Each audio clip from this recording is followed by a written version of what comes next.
ठाणेकरांच्या दैनंदिन प्रवासाला वेग देण्यासाठी प्रस्तावित पॉट टॅक्सी प्रकल्पाच्या व्यवहार्यतेचा तांत्रिक अहवाल पुढील महिनाभरात पूर्ण करण्यात येईल असं आश्वासन ठाणे महापालिका आयुक्त सौरभ राव यांनी परिवहन मंत्री प्रताप सरनाईक यांना दिलेत। प्रकल्पाच्या अंमलबजावणीपूर्वी तांत्रिक मानकं, प्रत्यक्ष व्यवहार्यता आणि सामाजिक परिणामांचा सखोल अभ्यास करण्यासाठी स्वतंत्र तांत्रिक सल्लागार संस्थेची नियुक्ती करण्यात आली असल्यानं प्रकल्पाला आता गती मिळण्याची अपेक्षा व्यक्त होतीये।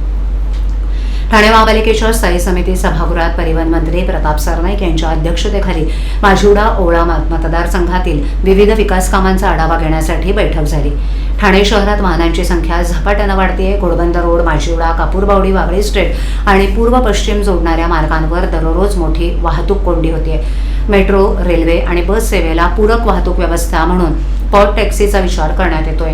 त्यामुळे नागरिकांचा प्रवास अधिक जलद आणि सोयीस्कर होण्याची अपेक्षा आहे। पॉट टॅक्सी आणि मेट्रो प्रकल्पांच्या अंमलबजावणीपूर्वी स्थानिक नागरिक, व्यापारी आणि रहिवाशांशी संवाद साधून त्यांच्या सूचना आणि आक्षेपांचा विचार केला जाणार आहे। ठाण्यातील वाढती वाहतूक कोंडी आणि सार्वजनिक वाहतुकीवरील वाढता ताण लक्षात घेऊन पॉट टॅक्सी प्रकल्पाला पर्यायी वाहतूक व्यवस्था म्हणून विकसित करण्यावर भर देण्यात आला।